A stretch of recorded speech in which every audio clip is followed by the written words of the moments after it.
Hi, welcome back to the channel. I'm Michelle, and today I'm going to be sharing what I've been reading the last couple weeks. So I did share this book in my Moving Forward video, which I'll link up above, where I'm shared kind of the books I'm reading to prepare myself for the next 4 years, activism, things like that. So the first one is Crafting Change, Handmade Activism, Past and Present. And I showed this prior, but I wanted to show what activities I plan on doing in here, because I did go through and read through, because I do want to plan an activism unit with my kids. So the first one is quilts. I think this would be a really good idea. In our church, we do have a quilting circle, so I think we could get some help with actual, quilting techniques from those women. But my kids are also familiar with the AIDS Memorial Quilt, because that's one of the things we've talked about in our social justice subject that we cover. So I do think they already have a background to it. We have a connection in the community to it. And they've, of course, have been to different fairs and seen different 4-H programs and projects for quilting. So I do think they are familiar with that. And I think it'd be really fun to make an activism quilt. And it won't be anything large. It'll be, like we did our St. Lucia, I'll link that up above too, where we made a quilt, we made a quilt for St. Nicholas, sorry. And that was really fun. My kids really had fun with that. So I think doing a unit on activism with quilting would be fun for my kids to do.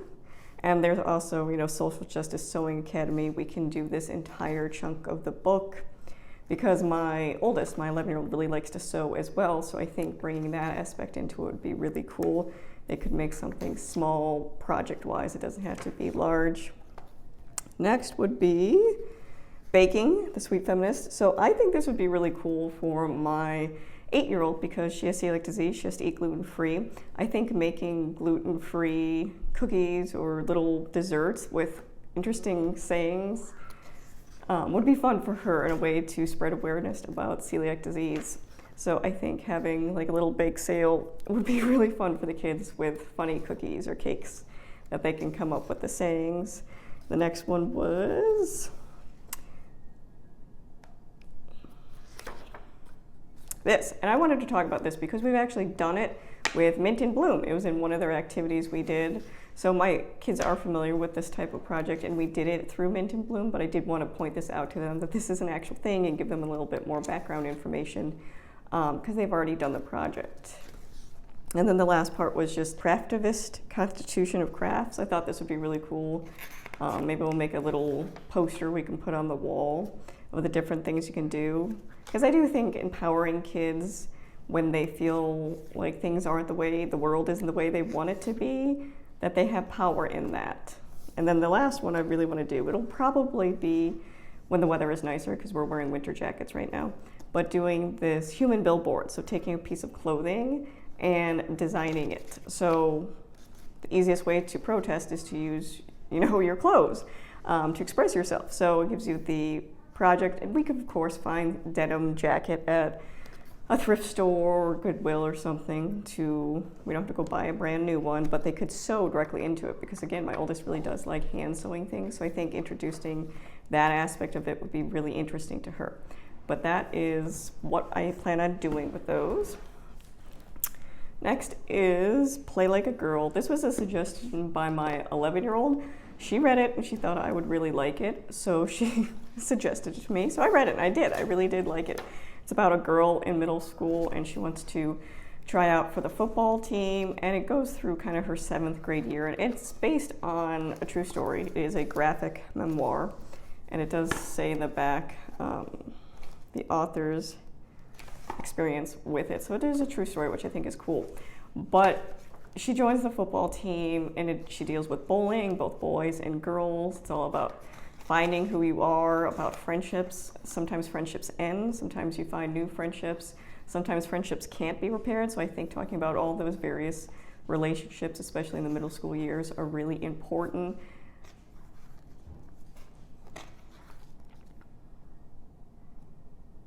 And also, finding yourself and your identity in it and coming to the realization that no matter what you do, there are some people that will not accept you for who you are. So I do like how all of that is talked in here from her perspective. I think it's a really good middle school read. Next, and this is one of the books I mentioned in that other video, How to Raise a Global Citizen. This was a good book. Now, this is something I would recommend if you're beginning.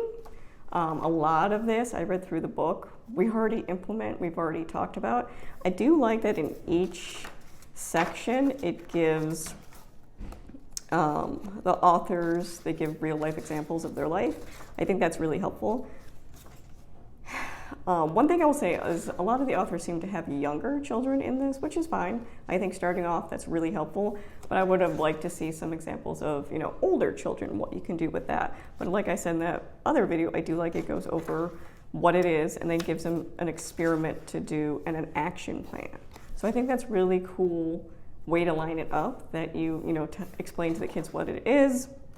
You get some real life examples from the authors, and then you get your action plan. And again, a lot of this is things we have already incorporated in our house. Eating well. I mean, we have to do a lot of different eating because of my daughter's celiac disease. Sustainable living. So we've made a lot of the action plans already, but I do think it's a good starting off book to give you ideas of, if you're a parent, how do I teach my kids about this? This one is Why We Can't Wait. Martin Luther King Jr., the moral leader of American, eloquently states the case for freedom now. This was a really good book, and I've never read it before, but it's Martin Luther King Jr.'s experience with Birmingham and segregation, how he dealt with that. Famous Birmingham jail letter is in this book, which I have to say I've never actually read it in full until reading this book, but I found this really helpful, especially for the times we're in right now. I really like specifically how he calls out, white moderates, the complacency of people just standing by and letting things happen, because I think a lot of that's going to be in the next 4 years of the things that we'll accomplish, or good people are willing to allow bad things to happen. So I think that was really empowering. I really do appreciate that he calls out kind of churches in this, because I'm a Christian, ELCA specifically Lutheran, and I've had some struggles with the church, with Trump and all that, and how Christian nationalism has become kind of the identity of Christianity mainstream, and that really bothers me. And he kind of calls out church leaders in this, and that they have a moral obligation to fight against injustice. Now, that made me feel a lot better, because that's something I've personally been struggling with the church as well, because it often seems like it's more about, how many people are sitting in the pews and how much money is in the offering plate, and not about, your fellow neighbor. So I really did enjoy this book. And if you're one of those that are struggling, with post-election, what's the next 4 years going to look like, this is a really helpful book. It is very encouraging. It is a little sad that so much of it is relatable to now, because it feels like we haven't made that much progress. But at the same point, I think why we can't wait, why we can't just stand by and let things happen, why we have to, anticipatory disobedience. Martin Luther King was very into nonviolence, and I think this is really helpful, what we need right now. Next one I did mention in that other book as well, and I actually read it. This is Unbecoming, and it was about 2 girls and their experience. So this takes place after the Roe versus Wade was abolished, and kind of how women's rights look like after that. And there's 2 girls. One of the girls ends up pregnant, and she goes through the only abortion access there is, and kind of goes through her experience of it, and her best friend not knowing what's going on, and all these different intricate things working within the government. So it was a good book and eye-opening. I think it's good to get other people's perspective on situations, because we really don't know other people's situations, and to judge people just on base what we would do, I don't think is a good way to go. So I do think having different experiences and reading different perspectives is really important. But I thought this was good. And I talked about these in that book as well. I read through both these, and I thought they were good. I do like, and I said it in that video as well, that this kind of talks about, so it's Art Spiegelman. He interviewed his father and wrote down kind of his experience as a Holocaust survivor, what it was like in the camps. And what I really like about this is it kind of explains kind of how it affected his father and how his father was before he died. he obviously survived the Holocaust, but as he grew older, there was definitely some things that affected him. And I think that's really important because I've been reading a lot more Holocaust survivor stories now, and it's just really pinpoints that specific story of their time in a camp, which is really important, but I kind of want to see the long-term effects.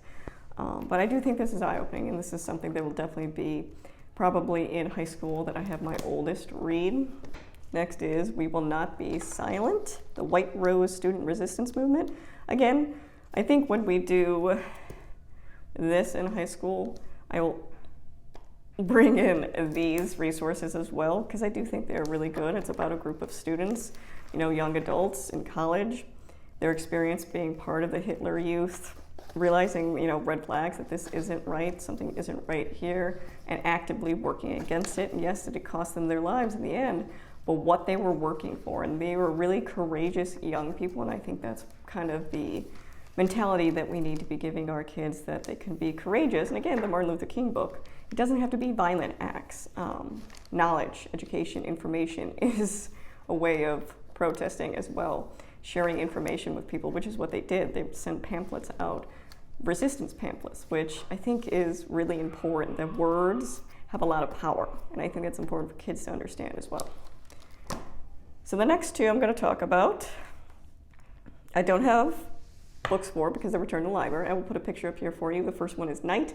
We read this with my church book club, and I will have to admit, not the best choice post-election to read, but again, it did get me into the other Holocaust stories as well, and this one was a shorter read, and it's, again, his experience as a Holocaust survivor, his experience in the camps. It was really good. I do like the kind of how he talks about his religion in it and how it played his role, and there are some really emotional parts in there about, where is God in this, and I think that was really a good discussion.